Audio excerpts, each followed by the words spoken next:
राम सभी भक्तों को। मैं श्री साईं बाबा की अनमोल बातें चैनल के माध्यम से अपना एक्सपीरियंस शेयर करना चाहती हूँ। और ये एक्सपीरियंस कोविड टाइम का है। तो ये मेरे बेटे से रिलेटेड है। उस टाइम मेरा बेटा 12th में था।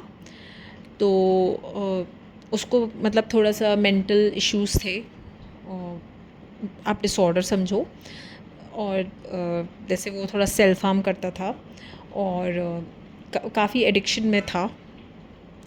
तो उसके बाद हमने उसको एडमिट कर दिया था एक रिहैब सेंटर में, साउथ के। मतलब मैं फ़र्स्ट टाइम हमने उसे भेजा था। तो ठीक है, अब हमने भेजा, 2-3 महीने हो गए थे। और उस साल ऐसा कुछ नया रूल आया था कोविड के टाइम में, अब मुझे नहीं मालूम, कि ना बोर्ड्स होने थे साल में 2 बार। तो ऐसा था कि आपको फर्स्ट में भी अपीयर करना पड़ेगा और सेकंड में भी, और तभी आपको लाइक आप प्रमोशन आपको मिल सकता है, ऐसा था। तो जब हमें ये बात पता चली तो उस समय ये हो गया था कि भाई अभी हमको उसको और रखना था। वो रिहैब वालों ने जैसे हमें बताया था कि भाई एटलीस्ट 5 महीने या 6 महीने रहे। और हम बीच में उसको लाते तो ऐसा था कि भाई जो 2-3 महीने उस पर मेहनत हुई है, जो दूरी रही है उसकी, जो भी उसकी एडिक्शन थे उससे, तो सब बेकार हो जाता। तो जब हमने मतलब बात करके देखी तो उसके प्रिंसिपल से, तो वो बोली करके कि ठीक है, मतलब लाइफ ज़्यादा इम्पॉर्टेंट है और कोई बात नहीं, वो नेक्स्ट ईयर कर सकता है। लेकिन अब हमारे साथ ऐसा था, ये तो हम भी ऐसा सोचते हैं, लेकिन बच्चा ऐसा नहीं सोचता, क्योंकि बच्चे का तो मनोबल वीक, आप अपने बच्चे को सब जानते हैं। तो मैंने कहा अगर ऐसा हो गया तो बहुत दिक्कत होगी, क्योंकि वो मेंटली इतना स्ट्रॉन्ग नहीं है ऐसे ही, और ये सब भी चीज़ें थी। तो मैंने कहा कि ये ऐसे नहीं कर सकते। और हम परेशान हो गए। मतलब यही था कि मतलब या तो हम उसको ब्रेक दे के वहाँ से इधर लाएं और एग्ज़ाम दिलाएं, और डर मन में वही कि भाई कैसे हम उसको लाएं, अभी तो और 2 महीने हमें वहाँ रखना था। तो मेरा मन बड़ा परेशान सा रहता था कि क्या करें और क्या करें। तो सुनीता दीदी जो है, उनसे मैं उस समय संपर्क में थी, तो अभी भी हूँ। तो उन्होंने ही मुझे सलाह दी, और असल में उन्होंने ही मुझे साईं बाबा की भक्ति की तरफ लाया है, जो भी बोलिए। तो श्रेय तो खैर उनको ही जाता है, नहीं तो मैं बिल्कुल नास्तिक थी।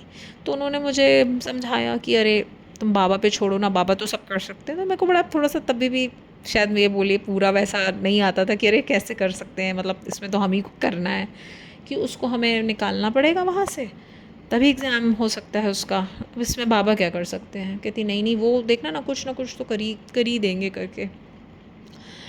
तो अब ऐसा हुआ, ठीक है, श्रद्धा तो रखी थी और श्रद्धा है बाबा में। एक दिन अचानक से ऐसा हुआ कि मतलब मैं मतलब बड़ी परेशान थी, दिमाग में यही चल रहा था अब क्या करा जाए, क्या करा जाए। ला नहीं सकते, और लाए तो साल ख़राब हो जाएगा। मतलब बहुत सी चीज़ें मन में चलती रहती थी, बहुत मन उदास रहता था, क्योंकि बच्चा भी अब घर में नहीं, तो अच्छा तो नहीं लगता था उसके बिना हमें। तो मैं ऐसे ही उसी समय मतलब एक दिन अचानक से मैं बाहर गई हुई थी, और पता नहीं कैसे, मतलब मैं पता नहीं, मतलब क्या था नहीं क्या हुआ ना, मैंने ऐसे गूगल खोल के देखा। मतलब ऐसा कुछ था भी नहीं कि मुझे कुछ सर्च करना हो।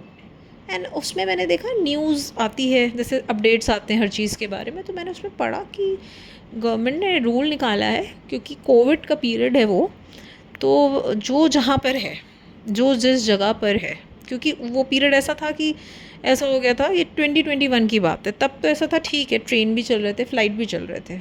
ऐसा नहीं था कि कोई कहीं से आप नहीं जा सकते एक जगह से दूसरी जगह। लेकिन तो भी उसमें लिखा था कि ये नया वो था, न्यूज़ आया था गवर्नमेंट की तरफ से कि भाई जो जहाँ पर है ना, सीबीएसई का, मुझे और बोर्ड का नहीं पता, मेरा बच्चा सीबीएसई में था तब। तो कि जो कोई सिटी, कोई स्टेट में हो, वो वहाँ से अपने एग्ज़ाम दे सकता है, क्योंकि ये ऐसा पीरियड है। और अब मतलब उसके लिए आपको ज़ाहिर है स्कूल को संपर्क करना पड़ेगा उसके एडमिट कार्ड के लिए, वो सब तो वहीं से वो प्रोसीजर तो होंगे ही। तो जब मैंने ये पढ़ा तो मुझे विश्वास नहीं हुआ, मैंने उसको 10 बार पढ़ा। और सबसे पहले मैंने सुनीता दीदी को मतलब कॉल किया और उन्हें बोला, और कि ये तो भाई वही हो गया। वो बोली, मैं तो बोलती थी कि बाबा देखना कुछ ना कुछ करेंगे। तो खैर ठीक है, लेकिन खैर आगे ये चेंजेस आ गए, ये तो एक फ़ायदा मिल गया। हम अपने बच्चे से मिलने गए और हमको थोड़ा सा वो जगह ठीक नहीं लगी जहाँ हमने रिहैब में उसको रखा था, तो हमको सेटिस्फेक्शन कम हुआ। हालांकि हमको तो सिर्फ 5 मंथ्स रखना था उसको पूरा, तो हम उसको डिस्चार्ज दिला दिए वैसे तो अच्छा हमने डिस्चार्ज दिला दिया। तो नहीं भी दिलाते तो भी वो उस स्टेट से एग्ज़ाम दे सकता था।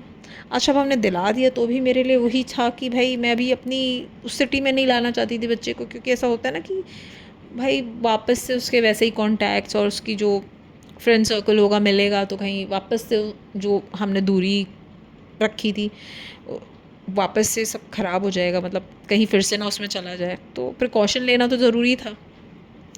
तो अब मेरे पास ये अच्छा ऑप्शन आ गया था कि ठीक है, फिर मैंने अपने होम टाउन में, जो मेरा होम टाउन था, तो मैंने एक अलग स्टेट से इसको एग्ज़ाम दिलाए।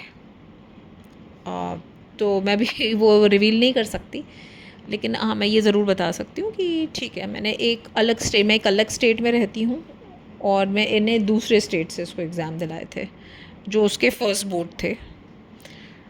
तो मतलब ये वैसे बड़ी अजीब सी बात लगेगी किसी को कि इसमें ऐसा क्या है, लेकिन जो मानता है, जिसको श्रद्धा होगी साईं बाबा में नहीं किसी भी भगवान में, वही ये समझ पाएगा।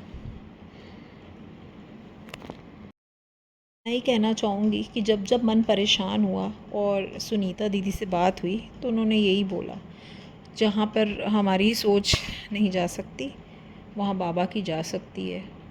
तो बाबा ने असंभव को संभव कर दिया। जय साईं राम, ओम साईं राम।